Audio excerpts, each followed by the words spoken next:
Hello dear students, welcome to education Mantra. तो पिछले class में हम लोगों ने देखा था, हम लोगों ने बात किया था नीड के बारे में, यूज ऑफ नीड, जिसमें मैंने आपको बताया कि नीड का यूज आवश्यकता या जरूरत दिखाने के लिए किया जाता है।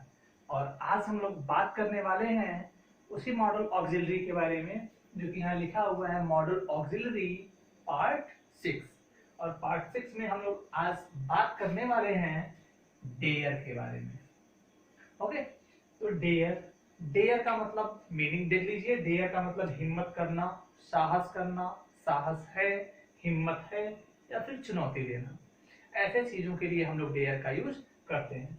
तो हमें डेयर का यूज करना है, तो यहाँ पे देखते जाते हैं। बस बहुत ही इजी चीज है, ज्यादा डिफिकल्ट नहीं है, बस थोड़ा सा डिफिकल्ट हो सकता है, बट आप लोग बी कॉन्सेंट्रेट, सारी चीजें सही जाएंगी। देखिए डेयर, यहाँ पे जब हम लोग डेयर का यूज चुनौती देने के लिए करते हैं, तब इसका यूज ऑर्डिनरी वर्ब की तरह से होता है। ऑर्डिनरी वर्ब, जिसे हम लोग मेन वर्ब के नाम से जानते हैं। Main verb MV, main verb मुख्य क्रिया जिसे हम लोग कहते हैं, ठीक है। और अगर हम लोग इसका यूज ऑर्डिनरी वर्ब या मेन वर्ब की तरह से करने लगते हैं, तब हमको फिर ध्यान होता है, देना होता है प्रेजेंट इंडेफिनिट के बारे में और पास्ट इंडेफिनिट के बारे में। मतलब वहां पे हम लोग करते क्या है, मेन वर्ब को हम लोग यहाँ पे डेयर, डेयर्स या फिर डेयर्ड के रूप में यूज करते हैं। ऐसे सिचुएशन में हम लोग कब यूज करते हैं, जब हमारा सेंटेंस अफर्मेटिव में होता है। मींस हम लोग जब भी डेयर को चैलेंज के रूप में यूज करेंगे, तब ऑर्डिनरी वर्ब यानी मेन वर्ब के रूप में यूज किया जाएगा। और मेन वर्ब तब डेयर, डेयर्स या डेयर्ड टेंस के अनुसार। आप लोग जानते होंगे कि डेयर और डेयर्स प्रेजेंट इंडेफिनिट में यूज होता है, डेयर्ड का यूज पास्ट इंडेफिनिट में यूज होता है। ये सबके साथ, सभी नंबर के जो सब्जेक्ट होते हैं सबके साथ यूज किया जाएगा। डेयर प्लूरल नंबर के साथ और डेयर्स का यूज सिंगुलर नंबर के साथ। तो आइए हम लोग इसके एग्जांपल को देख लेते हैं कि इसके एग्जांपल को कैसे हम लोग सॉल्व करेंगे। सीधा सीधा एक छोटा सा एग्जांपल मैं आपके सामने रख रहा हूं। यहाँ पे एग्जाम्पल, पहले हमारा सब्जेक्ट है उन लोगों यानी वे लोग, मीन्स दे। फिर मेन वर्ब आपको यूज करना है सेकंड फॉर्म में, यहाँ पे यूज करेंगे डेयर्ड, यहाँ पे लिखेंगे मी, दे डेयर्ड मी। अब यहाँ पे आप लिखेंगे टू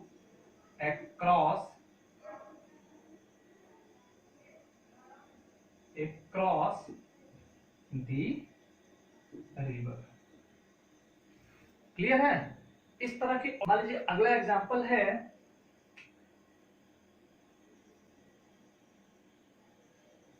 उसने मुझे 2 लीटर पानी पीने की चुनौती दी।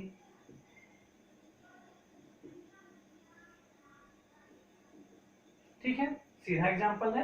यहाँ पे हम लिखेंगे ही। अब चूंकि सब्जेक्ट यहाँ पे ही हो गया, चुनौती दी, चलिए ठीक है, पास में ही रख लेते हैं इसको। तो ही यहाँ पे लिखेंगे dared me, he dared me to drink, और यहाँ पे लिखेंगे 2 लीटर, और यहाँ पे लिख देंगे ऑफ वाटर। ठीक है, he dared me to drink 2 litre of water. अगर इसी सेंटेंस को, इस सेंटेंस को अगर हमको प्रेजेंट में यूज करना हो, तो हम कहेंगे they dared, नहीं, प्रेजेंट इंडेफिनिट में करना हो तो हो जाएगा they dared me to drink 2 litre of water. Clear है? और इसी सेंटेंस को अगर प्रेजेंट इंडेफिनिट में यूज करना हो, तो हमको कहना पड़ेगा ही डेयर्स, RES, डेयर, डेयर्ड। ठीक है, यहाँ पे हमने देखा कि पास्ट इंडेफिनिट में है तो ही के साथ डेयर्ड का यूज किए, यहाँ पे दे के साथ डेयर का यूज किए, क्योंकि प्रेजेंट इंडेफिनिट में SES नहीं लगता है बहुवचन सब्जेक्ट के साथ। और यहाँ पे ही के साथ डेयर्स का यूज। मतलब सिंगुलर सब्जेक्ट्स जब भी आएंगे तो हमको यस अथवा ईएस का यूज करना पड़ेगा। आई थिंक आपको ये चीज क्लियर हुई है कि यहाँ केवल अफर्मेटिव सेंटेंस के लिए। अब हम लोग बात करेंगे इसके निगेटिव और इंटरोगेटिव सेंटेंस के लिए। हाँ, तो आइए अब हम लोग देखते हैं इसके निगेटिव सेंटेंस को कि निगेटिव सेंटेंस का स्ट्रक्चर कैसे बनेगा। तो यहाँ पे देखिए निगेटिव सेंटेंस, चूंकि आपने यहाँ पे देख लिया कि डेयर, डेयर्स और डेयर लिखा हुआ है, तो श्योर है कि निगेटिव का जब आपको यूज करना होगा तब आपको डू, डज एंड डिड इनके साथ नॉट को यूज करना होगा। क्यों? क्योंकि ये दोनों प्रेजेंट इंडेफिनिट में यूज किए जाते हैं और ये पास्ट इंडेफिनिट में। इसी तरह से यहाँ है डू और डज प्रेजेंट इंडेफिनिट में और डिड का यूज किया जाता है पास्ट इंडेफिनिट में। इसका यूज प्लूरल सब्जेक्ट के साथ, डज का यूज सिंगुलर सब्जेक्ट्स के साथ और डिड का यूज पास्ट टेंस में सभी सब्जेक्ट्स के साथ किया जाता है। इनको यूज कैसे करना है आइए हम लोग इसका भी एग्जांपल देख लेते हैं। जैसा कि मैंने आपको यहाँ पे देखिए, यहाँ पे एग्जांपल मैंने दे दिया है पहले ही, वह मुझे शतरंज खेलने की चुनौती नहीं देता है। नहीं देता है, देखते ही आप क्लियर हो जाएंगे कि टेंस कौन सा है, प्रेजेंट इंडेफिनिट टेंस है। क्लियर? अभी हम लोग इसको ट्रांसलेट करके देख लेते हैं। सबसे पहले हमको एक सब्जेक्ट देना होगा, वह मीन्स ही और ही के साथ आप एक हेल्पिंग वर्ब चूज करेंगे डज को, क्योंकि यह सिंगुलर सब्जेक्ट है प्रेजेंट इंडेफिनिट टेंस के लिए।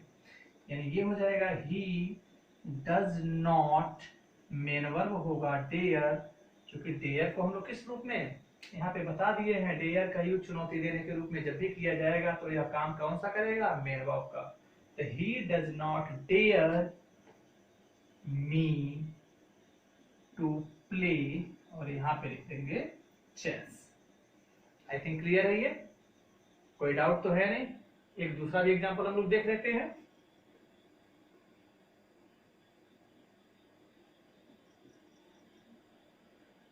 उन लोगों ने मुझे खेलने की चुनौती नहीं दी। उन लोगों ने मुझे खेलने की चुनौती नहीं दी, इसमें भी क्या आ रही है, बात चुनौती देने की आ रही है, नहीं देने की आ रही है, जब भी बात चुनौती की आ रही है। फिर इन सारी चीजों को मिला के हम लोग ये क्लियर कर लेंगे कि ये हमारा टेंस है पास्ट इंडेफिनिट, और पास्ट इंडेफिनिट में यूज करना होगा डिड नॉट को। कैसे यूज करना है, जैसे आपने यहाँ प्रेजेंट में यूज किया है सेम उसी तरह से यहाँ पास्ट में भी यूज कर लेंगे। आई थिंक क्लियरली कर सकते हैं। फिलहाल देख लेते हैं। सब्जेक्ट हमारा होगा दे, यहाँ पे लिखेंगे did not dare, did not me, और यहां लिखेंगे to play. Is that clear? बहुत ही इजी वे में है, आप लोग इसे कर सकते हैं। एक और एग्जांपल मैं आप लोगों के लिए यहाँ पे प्लेस कर दे रहा हूं। ये है, ये आप लोगों के लिए एग्जांपल है, उसने हरि को नदी पार करने की चुनौती नहीं दी।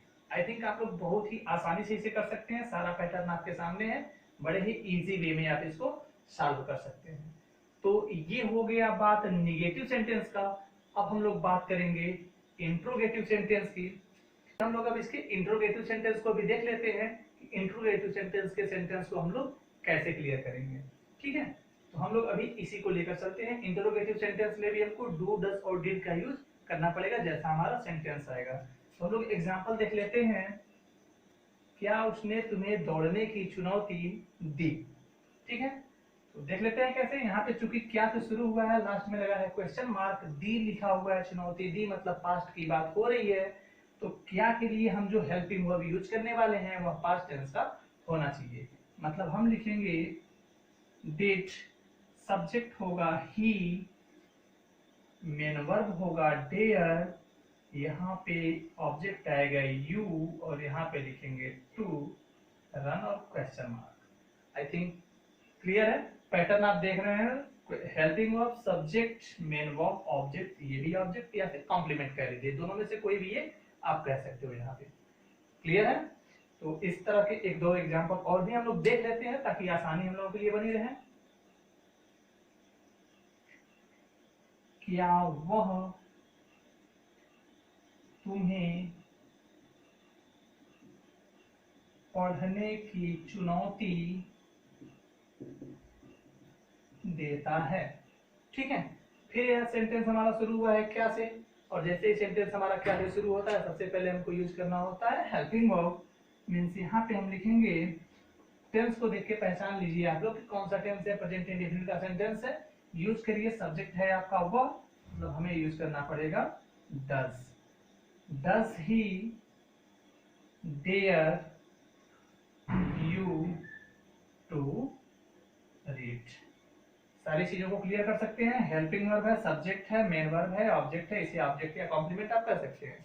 तो इस तरह से हम लोग इंट्रोगेटिव सेंटेंस को भी ट्रांसलेट कर सकते हैं। हाँ, तो अभी हम लोगों ने बात कर लिया है डेयर के बारे में, यानी कि डेयर का यूज जब हमको चुनौती देना मीन्स टू चैलेंज के लिए करना होगा तो हम इसे ऑर्डिनरी वर्ब या फिर मेन वर्ब के रूप में यूज करेंगे। मतलब डेयर, डेयर्स या डेयर्ड का अफर्मेटिव में और निगेटिव में डू, डज, डिड के साथ नॉट को यूज करेंगे डेयर के लिए। कब? जब हमको चुनौती देना होगा। अब हम लोग बात करेंगे डेयर के दूसरे यूज के बारे में। यानी डेयर का पहला यूज चुनौती देना। अब चुनौती देने का मतलब यहाँ पे साहस या हिम्मत करना भी ले लेंगे सेंस में। इस सेंस में चूंकि क्या है, हम लोग वर्ब के बारे में बात कर रहे हैं, मेन वर्ब, और आप जानते हैं कि मेन वर्ब क्या होता है। मेन वर्ब साहस करना ये भी एक छोटा सा काम है, हिम्मत करना ये भी छोटा सा काम है, चुनौती देना ये भी छोटा सा काम है। तो कोई भी छोटा काम क्या होता है, हमारा मेन वर्ब हो जाता है। और यहाँ पे हम लोग बात करने जा रहे हैं अब डेयर का दूसरा सेंस, जिसमें हम कहेंगे साहस होना या फिर हिम्मत होना। तो साहस होना या हिम्मत होना ये हमारा वर्ब नहीं है, ये कोई काम नहीं है, बल्कि एक चीज है जो हमारे अंदर होता है, हमारे अंदर होता है, आपके अंदर होता है। ठीक है, यानी कि यह चीज है। चीज है मतलब हम लोग कह सकते हैं नाउन है, यानी कि हम लोग इसको अगर मेन वर्ब कहे हैं तो इन दोनों को हम लोग एक साथ में क्या कह सकते हैं, नाउन कह सकते हैं। तो नाउन के रूप में यूज करना है। और डेयर का यहाँ पे कहें साहस होना या हिम्मत होना, इसको अगर हम ये कहें कि इसका मीनिंग होता है to have courage. To have courage, तो इसमें कोई भी अतिशयोक्ति नहीं होगी। मीन्स साहस होना या हिम्मत होना या फिर टू हैव करेज, क्योंकि इसका मीनिंग भी यही होगा और डेयर भी यूज होता है इसी के लिए। तो अगर हम जब बात करते हैं साहस या हिम्मत होने की, तब हम लोग डेयर का यूज कैसे करते हैं, ऑक्सिलरी और हेल्पिंग वर्ब के रूप में करते हैं। आई थिंक आपको क्लियर हुआ कि मतलब हमको डेयर मेन वर्ब के रूप में कब करना है और डेयर का यूज नाउन के रूप में या फिर टू हैव करेज के सेंस में कैसे करना है। अभी हम लोग इसके बारे में और ज्यादा देख लेंगे तो और भी चीजें क्लियर हो जाएंगी। यहाँ मैं नोट में आपको एक इंपॉर्टेंट चीज पहले ही बताना चाहूंगा। आई थिंक ये चीज आपको क्लियर हुआ है, फिर से एक बार देख लीजिए कि जब हम लोग डेयर को यूज करेंगे साहस होने या हिम्मत होने के अर्थ में, तब हम क्या करेंगे कि अफर्मेटिव सेंटेंस में इन्फिनेटिव टू का यूज करेंगे, जबकि निगेटिव और इंटेरोगेटिव सेंटेंस में टू का यूज नहीं करेंगे। आई थिंक ये सारी चीजें आपको क्लियर हुई है। अगर नहीं क्लियर हुई है तो हम लोग एग्जांपल को लेके देख लेते हैं। पहले मान लीजिए एग्जांपल है, उसमें गीता को थप्पड़ मारने की हिम्मत या साहस है। ठीक है, तो हम लोग इस एग्जांपल को ध्यान से देखना। अगर ये कहा जाता कि हिम्मत करता है, हिम्मत करती है, हिम्मत करते हैं, साहस करता है, साहस करती है, तब हमको यहाँ पे इसको यूज करना पड़ेगा। ठीक है, यानी कि डेयर को हमको यूज करना पड़ेगा मेन वर्ब के रूप में। लेकिन हम कहते हैं कि हिम्मत है या साहस है, तब हम लोग इसको यूज करेंगे। ठीक, तो इसको यूज कैसे करना है देख रहे हैं, सिंपल एकदम अफर्मेटिव का सेंटेंस है। अफर्मेटिव सेंटेंस को यूज करेंगे, हम कहेंगे ही डेयर्स, ठीक है, साहस है, ठीक, मतलब ये प्रेजेंट में है। He dares to slap, to slap means थप्पड़ मार, ठीक है, ही डेयर्स टू स्लैप, और यहां पे लिख देंगे गीता। ठीक है, एकदम इजी वे में है, बिल्कुल ही आसान है। अगर यही उसमें की जगह पे मैं लिखा होता या फिर कोई प्लूरल सब्जेक्ट, जैसे मान लीजिए अगर यहाँ पे प्लूरल सब्जेक्ट आई कर दिया जाए तो इस आई के लिए यहाँ पे हमको डेयर का यूज करना पड़ता। आई थिंक ये बात आप क्लियरली जानते हैं। तो हम लोगों ने अभी एक सेंटेंस का एग्जांपल देख लिया, इसको मैं हटाता हूं यहां से, ठीक है। और मान लीजिए अब इसको निगेटिव करना हो, इसी सेंटेंस को निगेटिव करना हो तो कैसे करेंगे देख लीजिए, एकदम इजी है। हम लोग यहाँ पे कहेंगे क्या, ही डेयर नॉट, और यहाँ पे लिखेंगे स्लैप, और यहाँ पर लिख देंगे गीता, है ना। कैसे देखिए, यहाँ पे इन्फिनेटिव, यहाँ पे इन्फिनेटिव नहीं है। यही चीज मैंने नोट में आपको बताने की मैंने कोशिश की है कि अफर्मेटिव सेंटेंस में इन्फिनेटिव टू का यूज करते हैं। देखिए यह अफर्मेटिव सेंटेंस है, मैंने इन्फिनेटिव टू का यूज किया हुआ है, और ये एक नेगेटिव सेंटेंस है जिसमें मैंने टू का यूज नहीं किया हुआ है। इसी सेंटेंस को अगर आप इंटेरोगेटिव बनाना चाहते हैं तो बिल्कुल भी इजी है। करते क्या है, उसमें हम लोग डेयर को पहले यूज कर लेते हैं। कैसे देखिए, हम कहेंगे डेयर ही, और यहां पे लिखेंगे स्लैप, और यहां पे लिख देंगे गीता, और यहाँ पे question mark. Dare he slap Geeta, और इसका हिंदी आप लोग भी जानते हैं क्या हो जाएगा, इसका हिंदी क्या होगा, क्या, यही देख लीजिए। अब चूंकि हेल्पिंग वर्ब पहले आ गया, यानी क्या उसमें गीता को थप्पड़ मारने का साहस है, यहाँ पे क्वेश्चन मार्क। आई थिंक ये चीज आपको क्लियर हो गई, नो डाउट। देख लीजिए सारी चीजें क्लियर है। यहाँ पे मेन वर्ब के रूप में कब करना है, और हमको यहाँ नाउन के रूप में कब करना है। हाँ, यहाँ पे एक चीज मैंने लिखा हुआ है, टू हैव करेज, ठीक है, टू हैव करेज। इसका भी एग्जांपल बिल्कुल इसी की तरह से होता है, क्योंकि टू हैव करेज हिम्मत होना या साहस होने के अर्थ में है। इसका भी अगर एग्जांपल देखना चाहेंगे तो ये जो आपने सेंटेंस यहाँ पर लिखा हुआ है कि उसमें गीता को थप्पड़ मारने का साहस है, ठीक है। इसी सेंटेंस को अगर हम लोग यूज करना चाहें टू हैव के सेंस में कैसे करेंगे देख लीजिए। यहाँ पे मान लीजिए हमारा ये सेंटेंस कंप्लीट है, इसको हम लोग कैसे करेंगे ये भी देख लीजिए। सब्जेक्ट के प्लेस पे लिखेंगे ही, यहाँ पर लिखेंगे has the, he has the courage to slap, he has the courage to slap Geeta. I think आपको ये बात भी क्लियर हो गई होगी। तो मतलब ये चीज आपको समझ में आ चुकी है कि he dares to slap Gita means he has the courage to slap Gita. ये इस सेंटेंस को हम लोग लिख सकते हैं, यानी कि हम इसको लिखें या फिर इसको लिखें, कोई डिफरेंस नहीं है। यानी कि हमको हैज और हैव का यूज करना होगा। सिंगुलर के साथ हैज का यूज करेंगे प्रेजेंट में, और प्लूरल के साथ हैव को यूज करेंगे प्रेजेंट में। लेकिन जब पास्ट में यूज करना होगा तो सिंगुलर हो या प्लूरल, सबके साथ हम लोग हैड को यूज करेंगे। मान लीजिए इसको अगर निगेटिव करना हो, जैसे कि यहाँ पे लिखा हुआ है ही डेयर नॉट, ठीक है। डेयर नॉट को जब यूज करेंगे निगेटिव के लिए, डेयर नॉट को यूज करेंगे तो इसके लिए भी हमको यही सेंस अप्लाई करना होगा। कैसे, यहाँ हैज के बाद क्या करेंगे, नॉट यूज कर देंगे। कैसे देखिए, ही हैज नॉट, यहाँ पे लिखेंगे दी करेज, और यहाँ पे लिखेंगे टू स्लैप, और यहाँ पर गीता। देखिए इजी है ना, बिल्कुल ही इजी है। और इसे अगर इंट्रोगेटिव में करना है तब भी कोई बात नहीं है। जैसे आपने यहाँ लिखा डेयर ही स्लैप गीता, हम लोग यहाँ पे यूज करेंगे तो क्या करेंगे, हैज को शुरू में कर देंगे। Has he courage to slap Geeta. एकदम इजी वे में हम लोग इसको सॉल्व कर सकते हैं। यानी अभी तक हम लोगों ने इनके दोनों यूज के बारे में देख लिया है।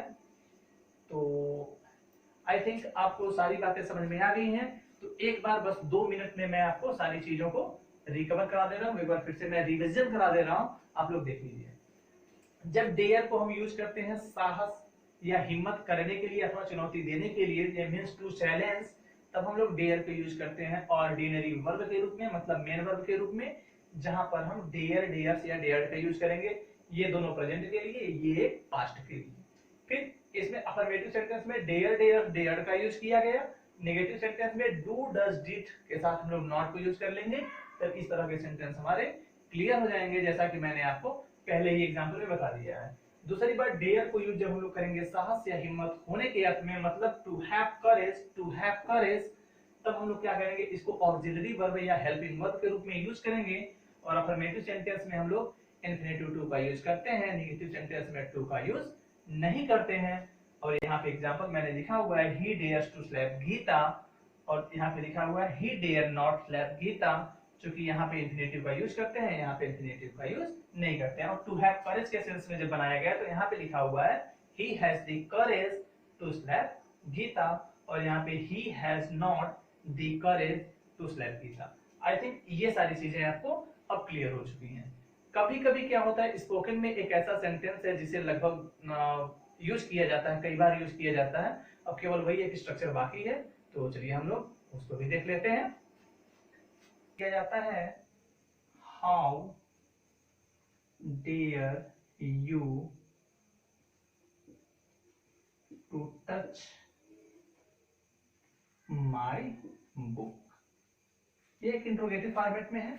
How dare you to touch my phone, how dare you to touch my mobile, how dare you to stand before me, how dare you to speak like this, how dare you to stand before me. ठीक है, इस तरह के बहुत सारे sentence use किए जाते हैं जो दिखाते क्या है, इस तरह के जो सेंटेंस होते हैं ये एंगर दिखाते हैं। ठीक है, एंगर मतलब क्रोध दिखाते हैं ये, या फिर अनविलिंगनेस दिखाते हैं, अनविलिंगनेस जिसे हम लोग क्या कहते हैं, अनिच्छा कहते हैं। ठीक है, इस तरह के भाव दिखाने के लिए भी हम लोग इस तरह के स्ट्रक्चर को यूज करते हैं, जिसका हिंदी बहुत ही इजी है, आप लोग इसका हिंदी कर सकते हैं। कैसे, हम लोग सीधे कहेंगे तुम्हारी हिम्मत कैसे हुई मेरी किताब छूने की। यहाँ पे क्वेश्चन मार्क। आई थिंक आपको ये स्ट्रक्चर भी क्लियर है। नो डाउट आप लोग इसका बहुत ज्यादा यूज भी करते हैं। ठीक है, तो जब भी आपको क्रोध या अनिच्छा दिखाना हो कि किसी ने आपका कोई सामान टच कर दिया है, छू दिया है, कुछ कर दिया है, ठीक है, तो ऐसे सिचुएशन में आप लोग इसको यूज कर सकते हैं। अब क्या है कि थोड़ा हम लोग इसको और इसको, ठीक है, मतलब ये मेन वर्ब के रूप में और यहाँ पे नाउन के रूप में, दोनों को एक साथ यूज करके देख लेते हैं। आई थिंक अभी सारी चीजें क्लियर हो जाएंगी। अगर आप इन दोनों से नहीं समझ पाए हैं तो श्योर है कि एग्जाम्पल में जो देने जा रहा हूँ इससे आप लोग बड़े आसानी से सारी चीजों को समझ जाएंगे। तो बस एग्जाम्पल है, उसमें हॉकी खेलने का साहस है। तो ये है एग्जाम्पल, उसमें हॉकी खेलने का साहस है। तो हम लोग इसको कैसे करेंगे, हम लोग कहते हैं ही डेयर्स टू प्ले, और यहाँ पे hockey, he dares to play hockey. I think आप लोग यहाँ पे क्लियर है कैसे हुआ है, ये इसके अकॉर्डिंग हुआ है। ठीक है, ठीक है, डेयर्स का यूज आपने किया हुआ है। इसको बनाने का एक जो दूसरा वाला ये वाला जो पैटर्न है, इसको भी हम लोग यूज कर रहे हैं। यहीं पे हम लोग कहेंगे he has the courage, he has the courage to play, और यहाँ पे हॉकी। क्लियर है, ये अफर्मेटिव का सेंटेंस है। ठीक है, मतलब ये दोनों अफर्मेटिव के सेंटेंस है। अब निगेटिव का सेंटेंस देख लेते हैं। इसको निगेटिव करना हो तो कैसे करेंगे, हम यहाँ पे कहेंगे ही, यहाँ पे लिखेंगे डेयर नॉट, यहाँ पे प्ले, और यहाँ पे हो जाएगा हॉकी। देखिए यहाँ पर लिखा हुआ है टू प्ले और यहाँ पे लिखा है केवल प्ले। ठीक है, जैसा कि भी मैंने नोट में लिखा था कि जब हम लोग साहस होने या हिम्मत होने की बात करते हैं तब अफर्मेटिव में इन्फिनेटिव टू को यूज करते हैं और निगेटिव में उसका यूज नहीं करते हैं, इन्फिनेटिव टू का यूज नहीं करते। अब इसको तो हम लोगों ने मान लीजिए इसको यहाँ पे निगेटिव कर लिया गया, इसको भी निगेटिव किया जा सकता है। कैसे, हम कहेंगे he has not the courage to play, और यहाँ पे हॉकी। ठीक है, आई थिंक आप लोग यहाँ पे क्लियर है। इसकी इंट्रोगेटिव फॉर्म में इस तरह से ये हो गया निगेटिव, यानी हम कहें तो ये अफर्मेटिव है, ये दोनों हो गया निगेटिव। एक फॉर्म और बचा हुआ है इंटेरोगेटिव को कैसे यूज करेंगे, तो इंटेरोगेटिव में हम लोग लिखते हैं डेयर ही टू प्ले, और यहाँ पे लिखेंगे hockey. Dare he to play hockey, और हम लोग जब इसको हैज और ये करेज वाले सेंटेंस को यूज करेंगे तब हमको यहाँ पे लिखना पड़ेगा has he courage to play, और यहाँ पे लिखेंगे हॉकी, यहाँ पे क्वेश्चन मार्क लगाएंगे। आई थिंक देखिए क्या है, ये जो भी मैं यूज कर रहा हूँ ये सब, ये पैटर्न जो स्ट्रक्चर है हम लोग इसको पहले ही डिस्कस कर चुके हैं, ठीक है। पहले दूसरे या तीसरे या चौथे वीडियो में ही मैंने इसके बारे में बहुत अच्छे से डिस्कस किया हुआ है। तो अगर आप लोगों ने उसको देखा है तब तो ठीक है, नहीं देखे हैं तो मैं आपको यही सजेस्ट करूंगा कि एक बार आप उन चीजों को देख लीजिए कि सेंटेंस को लिखने का स्ट्रक्चर क्या होता है। इससे क्या होगा कि बड़े ही सुविधाजनक से आप लोग अपनी सारी चीजों को समझ जाएंगे। ओके है ना।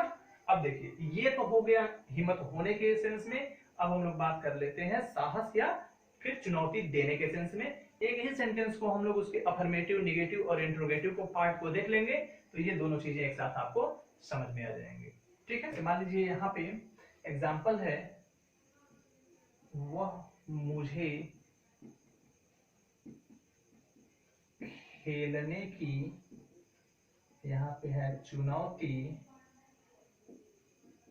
देता है, वह मुझे खेलने की चुनौती देता है। अब देखिए यहाँ पे आ गया चुनौती देना।